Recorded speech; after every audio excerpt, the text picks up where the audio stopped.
Welcome to special focus. భారత్కు యుద్ధ ఆయుధ సామాగ్రి అమ్మకాలపై యుఎస్ రష్యా మధ్య గట్టి పోటీనే నడుస్తోంది. నువ్వా నేనా అన్నట్లు ఈ రెండు దేశాలు అతిపెద్ద మార్కెట్ ఉన్న భారత్ కోసం పోటీ పడుతున్నాయి. గతంలో అత్యధికంగా వార్ వెపన్స్ తో వాణిజ్యం చేసిన మాస్కో ఇప్పుడు వాషింగ్టన్ తో పోటీ పడలేక కాస్త వెనకబడింది. ఇంతకీ ఈ ఫ్రెండ్స్ మధ్య గన్స్ అండ్ వెపన్స్ బిజినెస్ సృష్టించిన రేస్ ఎలా ఉంది? ఇండియాతో రక్షణ రంగంలో ట్రేడింగ్ కోసం ట్రంప్, పుతిన్ ఎందుకింత ఆసక్తి చూపిస్తున్నారు?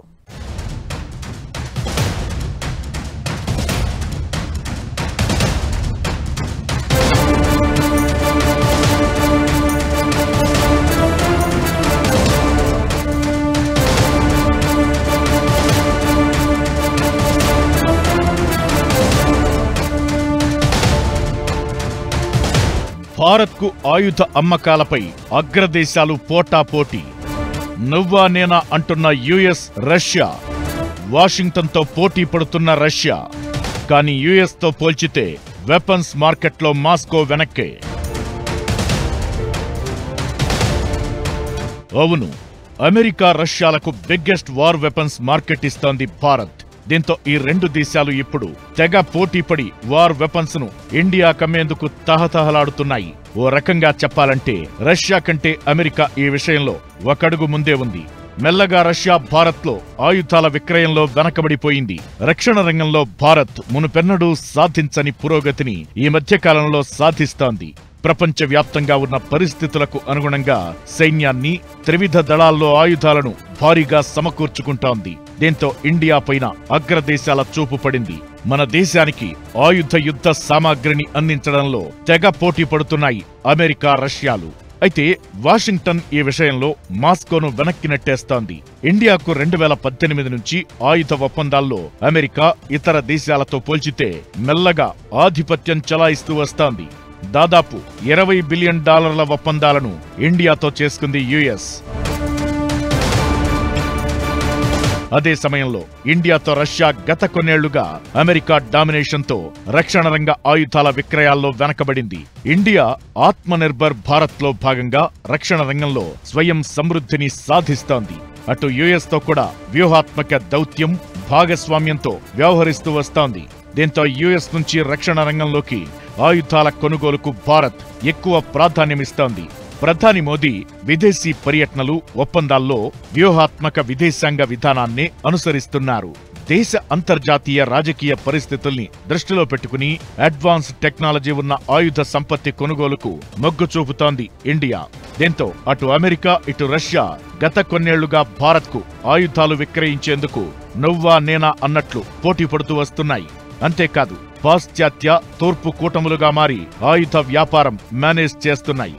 కానీ ఇండియా మాత్రం ఏ దేశాన్ని నెత్తిన పెట్టుకున్నట్లు వ్యవహరించడం లేదు. తమ అవసరాలకు, రక్షణ రంగ బలోపేతానికి అవసరమైన ఆయుధాలు ఏ దేశం దగ్గర ఉంటాయో దాంతో నిక్కచ్చిగా వ్యవహరిస్తూ ఒప్పందాలు చేసుకుంటోంది. అటు అమెరికా, ఇటు రష్యా రెండు దేశాల విషయంలో వ్యూహాత్మక భాగస్వామ్యంతో ముందుకెళ్తోంది భారత్.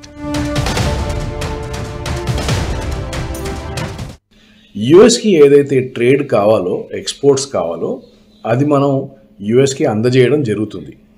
ఇది చేయడంతో మనకు ఏదైతే ప్రాబ్లమ్స్, ఇప్పుడు చైనా మీద ఏదైతే ఆంక్షలు విధించారో, కెనడాకి, మెక్సికో పైన ఏదైతే వార్నింగ్ ఒకటి ఇచ్చారో, అలాంటి ఆంక్షలు, శాంక్షన్స్ మన మీద కాకుండా మనం చూసుకుంటే ఇండియా ఏదైతే మ్యానుఫ్యాక్చరింగ్ హబ్గా, సర్వీస్ హబ్గా పెరగదలుచుకుందో, పాత్ ఏదైతే ఉందో అది మనకు సుగమం అవుతుంది. 2018 నుంచి భారత్లో అమెరికా యుద్ధ సామాగ్రి, ఆయుధాల సంఖ్య పెరుగుతూ వస్తున్నాయి. 2000 నుంచి 2023 మధ్య మిలిటరీకి కావాల్సిన ఆయుధ సంపత్తిని చాలా వరకు యుఎస్ నుంచే కొనుగోలు చేసింది భారత రక్షణ శాఖ. అలా ఇప్పటి వరకు 28 అపాచీ AH-64E యుద్ధ హెలికాప్టర్లు, 1354 AGM-114 Hellfire anti tank missiles, Stinger portable surface to air missiles, 15 Chinook heavy lift హెలికాప్టర్లు, 13 C-130J సూపర్ హెర్క్యులస్ ట్రాన్స్పోర్ట్ ఎయిర్ క్రాఫ్ట్లు, 11 C-17 గ్లోబ్ మాస్టర్ ఎయిర్ క్రాఫ్ట్లు, ఇలా చాలా ఆయుధ సామాగ్రిని ఇండియా కొనుగోలు చేసింది. భారత నౌకాదళంలో కూడా యుఎస్ విక్రయించిన భాగస్వామ్యంతో ఉన్న ఆయుధ సంపత్తి ఎక్కువే. INS Jalashwa, 24 MH-60R Romeo anti submarine warfare హెలికాప్టర్లు, 12 P-8I Poseidon aircrafts, Harpoon antiship missiles, Sea King helicopters, naval gas turbines ను కొనుగోలు చేసింది. ఇవే కాకుండా ఇండియన్ ఆర్మీలో 145 M777 ultralight howitzers, 1200 artillery shells, 31 MQ-9B Predator drones, 6 Apache helicopters, Stryker infantry combat vehicles, Javelin anti tank guided missiles ఇలా చాలానే ఉన్నాయి. ఇవే కాకుండా అదనంగా 6 P-81 ఎయిర్ క్రాఫ్ట్లు, తేజస్ MK-2 కోసం JE-414 ఇంజన్లు, అడ్వాన్స్డ్ మీడియం కాంబాట్ ఎయిర్ క్రాఫ్ట్లను హై టెక్నాలజీతో అభివృద్ధి చేస్తోంది అమెరికా. ఒకప్పుడు భారత్కు ఆయుధ సరఫరా మార్కెట్లో టాప్ ప్లేస్ లో ఉన్న రష్యా ఇప్పుడు క్రమంగా ఆ ప్రాభవాన్ని కోల్పోతోంది. భారత్ కూడా రష్యా మిలిటరీ హార్డ్వేర్ ను తీసుకునేందుకు పెద్దగా ఇంట్రెస్ట్ చూపడం లేదు. ఇప్పటికీ భారత రక్షణ రంగంలో 60 నుంచి 70% ఆయుధ సంపత్తి రష్యా నుంచి కొనుగోలు చేసినవే. కానీ ఈ మధ్య కాలంలో ఆయుధ ఒప్పందాలు గణనీయంగా తగ్గిపోయాయి. దీనికి ప్రధాన కారణం ఇండియా ఆత్మనిర్భర్ భారత్ కార్యక్రమమే. దేశీయ రక్షణ రంగ ఉత్పత్తులను పెంచుకోవడంపైనే ఇండియా ఎక్కువగా ఫోకస్ పెట్టింది. దీంతో 2009లో రష్యా నుంచి 76% ఆయుధాలను దిగుమతి చేసుకున్న భారత్ గతేడాది 2024కు వచ్చేసరికి ఆ కొనుగోళ్ల శాతం 36కి పడిపోయింది. 5వ తరం ఫైటర్ జెట్ల ప్రోగ్రాంతో రష్యా భారత్లో ఆయుధ మార్కెట్ను మెల్లగా కోల్పోవాల్సి వచ్చింది. అలాగని భారత్ రష్యాల మధ్య ద్వైపాక్షిక బంధాలేం బలహీనం కాలేదు.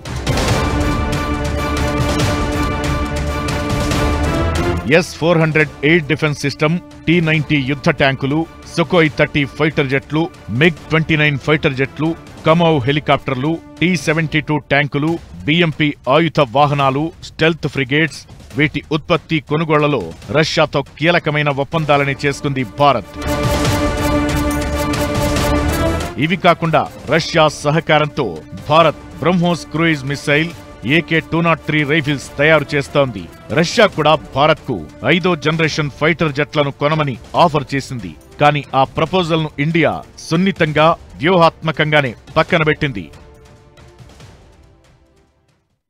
అమెరికన్ టెక్నాలజీని అందిపుచ్చుకుంటూ ఆత్మనిర్భర్ భారత్కు ప్రాధాన్యమిస్తున్న ఇండియా యుఎస్ భాగస్వామ్యంతో వార్ వెపన్స్ ను తయారు చేయడానికి ఎక్కువ మొగ్గు చూపుతోంది. ఇండో యుఎస్ వెపన్స్ సిస్టంలో 2 దేశాల భాగస్వామ్యంతో భారత్ అటు చైనాకు చెక్ పెడుతూనే ఇటు రష్యా ఆయుధాలపై ఆధారపడటం క్రమంగా తగ్గిస్తోంది. ఇది ఇండియాలో ఆయుధాల విక్రయాల మార్కెట్ను రష్యా కోల్పోవడానికి ప్రధాన కారణం. మరి ఫ్యూచర్ ఎలా ఉండబోతోంది?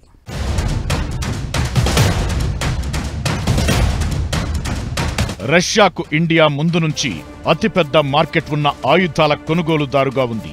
రష్యా యుక్రెయిన్ మధ్య యుద్ధ పరిస్థితులతో కొంత సందిగ్ధ పరిస్థితులు ఏర్పడ్డాయి. 2012, 16, 2017, 21 మధ్య భారత్ రష్యా నుంచి రక్షణ రంగ సామాగ్రి కొనుగోలును 47%కి తగ్గించుకుంది. దీన్ని అమెరికా తనకు అనుకూలంగా మార్చుకుంది. మాస్కో ఏర్పరిచిన వ్యాపార శూన్యతను వాషింగ్టన్ వదలకుండా పట్టుకుంది. ఇప్పటికీ 66% భారత ఆర్మీ ఆయుధాలన్నీ రష్యా నుంచి తెచ్చుకున్నవే. నేవీలో 40%, ఎయిర్ ఫోర్స్ లో 70% ఆయుధాలను భారత్ కొనుగోలు చేసింది.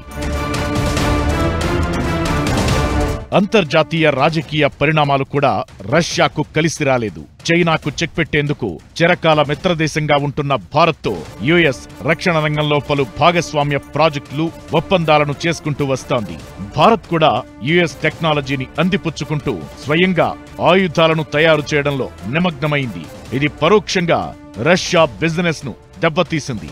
గతేడాది ఇండియా యుఎస్ భాగస్వామ్య రక్షణ ఒప్పందాల్లో భాగంగా గగనతలంలో మానవరహిత ఏరియల్ వెహికల్స్ సహా రక్షణ రంగంలో టెక్నాలజీ, వ్యాపారాలకు సంబంధించి దాదాపు $22 మిలియన్ ఒప్పందాలను చేసుకుంది. ఇప్పుడు యుఎస్ ఫైటర్ జెట్లను భారత్కు విక్రయించే పనిలో ఉంది.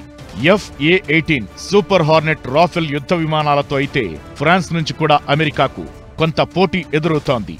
అయినా కూడా 114 మల్టీరోల్ ఫైటర్ ఎయిర్ క్రాఫ్ట్ల కొనుగోలుకు $20 మిలియన్ ఒప్పంద ప్రతిపాదనల్ని అందుకునేందుకు ఇండియన్ ఎయిర్ ఫోర్స్ నుంచి అమెరికా ఇతర దేశాలతో పోటీ పడుతోంది. 2016లో ఇండో అమెరికా రక్షణ రంగ ఆయుధ సమాచార ఒప్పందాలు, 2018లో పరస్పర సహకార ఒప్పందాలు, 2020లో భౌగోళిక ప్రాంతీయ సహకార ఒప్పందాలపై ఇరు దేశాలు అగ్రిమెంట్ చేసుకున్నాయి. ఇలా ఇరు దేశాల మధ్య రక్షణ రంగంలోనే కీలకమైన ఒప్పందాలు జరగటం వల్ల ఇతర దేశాలు పెద్ద ఎత్తున భారత్లో ఆయుధ విక్రయాలు చేయలేకపోయాయి. ఇప్పుడు కూడా ఏరో ఇండియా రక్షణ రంగ ఉత్పత్తుల ప్రదర్శన తరువాత రష్యా కంటే అమెరికా యుద్ధ విమానాల కొనుగోలుకే భారత్ మొగ్గు చూపుతోంది. F-35 ఫైటర్ జెట్ల కొనుగోలుకు భారత్ సూత్రప్రాయంగా ఆమోదం తెలపడం ఇందుకు నిదర్శనం. దౌత్యపరంగా చూసినా కానీ, డిప్లొమాటిక్గా ట్రేడ్ పరంగా చూసినా కానీ, స్ట్రాటజిక్ రిలేషన్షిప్ పరంగా చూసినా కానీ యుఎస్తో మనం మన రిలేషన్షిప్ని బలపరుచుకోవడం అనేది చాలా ఇంపార్టెంట్. అండ్ దానికి గాను మనకి కావాల్సిన వార్ లైక్ స్టోర్స్ ఏవైతే కావాలో for 2 front war, Pakistan China నుంచి, దానికి ఇవాళ మనం యుఎస్ నుంచి కొంత యుద్ధ సామాగ్రిని తెచ్చుకోవడంలో మనకి లాస్ ఏమీ లేదు. కానీ దాంతో మన రిలేషన్షిప్ బలపడతాయి. అండ్ సో ఆ బలపడితేనే మనకి ఇండియాని కూడా ముందుకు తీసుకెళ్లే ఒక అవకాశం దొరుకుతుంది. అలాగని రష్యాతో ఎలాంటి రక్షణ రంగ ఒప్పందాలను ఇండియా చేసుకోలేదని కాదు. రష్యా తన వెపన్ మార్కెట్కు ఉన్న డిమాండ్ దృష్ట్యా భారత్కు చాలా ఆయుధాలనే విక్రయించింది, ఇంకా ఆఫర్ చేస్తోంది. కొన్ని భాగస్వామ్యంతో కూడా డెవలప్ చేసింది. అందులో బ్రహ్మోస్ మిస్సైల్ ఒకటి. యుద్ధ ట్యాంకుల నుంచి మిస్సైల్స్ వరకు, ఎయిర్ క్రాఫ్ట్ల నుంచి సబ్మెరైన్ల వరకు మాస్కో మనకు చాలానే అందించింది. 2011 నుంచి 2021 మధ్య 22.9 బిలియన్ల ఒప్పందాలు, 60% ఆయుధాలను భారత రక్షణ రంగానికి అందించిన ఘనత రష్యాదే. T-90, T-72 యుద్ధ ట్యాంకులు, Konkurs, Kornet anti tank guided missiles, భూతలం నుంచి గగనతలానికి ప్రయోగించే ఓసా, పెచోరా, ట్రెలా, ఇగ్లా లాంటి మిస్సైళ్లు, AK-47 rifles, AK-203 rifles, Smerch, Grad multiple rocket launcher systems, ఇలా భారత్కు రష్యా చాలానే ఆయుధ విక్రయాలు చేసింది. వాటిని ఇప్పటికీ ఇండియన్ ఆర్మీ వినియోగిస్తోంది. భారత నేవీలో రష్యా ఆయుధాల ముద్ర చెరపలేనిది. ఇండియన్ నేవీలో రాజ్పుత్ లాంటి క్లాస్ డెస్ట్రాయర్లు, తల్వార్ లాంటి క్లాస్ ఫ్రిగేట్, వీర్ లాంటి క్లాస్ మిస్సైల్ కార్వెట్స్, INS చక్రను తయారు చేసిచ్చింది. ఎయిర్ ఫోర్స్ లో మిగ్ సిరీస్, సుకోయ్ ఫైటర్ జెట్లు, Ilyushin IL-76 transport aircraft, Mi-17, Mi-35, Mi-26 Kamov helicopters, ఇలా ఇండియన్ ఎయిర్ ఫోర్స్ లో అత్యధికంగా ఆయుధాలు, యుద్ధ విమానాలు, మిస్సైల్స్ ను గతంలో ఇండియా కొనుగోలు చేసింది. వాటిని ఇంకా వినియోగిస్తోంది. అలా రష్యాకు భారత్ రక్షణ రంగ మార్కెట్ కొనుగోళ్లకు అత్యధిక ప్రాధాన్యతిచ్చింది. ఇప్పటికీ భారత్ అంటే రష్యా అతి విలువైన మార్కెట్ ఉన్న దేశంగానే చూస్తోందనడంలో సందేహం లేదు. కాకపోతే మారుతున్న జనరేషన్ టెక్నాలజీకి అనుగుణంగా అత్యాధునిక ఆయుధాల తయారీ, భాగస్వామ్యం, స్వయం సమృద్ధి, ఆత్మనిర్భర్ భారత్ ఇలాంటి వ్యూహాత్మక వైఖరితోనే యుఎస్తో ఇండియా రక్షణ ఒప్పందాలు ఎక్కువగా జరుగుతున్నాయి. రక్షణ రంగ ఆయుధాల కొనుగోళ్ల విషయంలో దేశాలకు ప్రాధాన్యత అనేది కాకుండా తమకు ఏది అవసరమనేదే ఇండియా తరచి చూస్తోంది. ఆ లెక్కనే ఒప్పందాలు చేసుకుంటోంది. అలా వాషింగ్టన్ కు ప్రయారిటీ పెరిగింది, మాస్కో వెనకబడిపోయింది. ఇప్పటికైతే ఇలా ఉంది. ఫ్యూచర్లో మళ్లీ భారత రక్షణ రంగానికి అనుగుణంగా ఆయుధాలు తయారు చేస్తే వాటిని కొనడంలో, ఒప్పందాలు చేసుకోవడంలో ఇండియా ఎప్పుడూ వెనక్కి వెళ్లలేదు, వివక్ష చూపలేదన్నది దీన్ని బట్టి అర్థమవుతున్న సత్యం.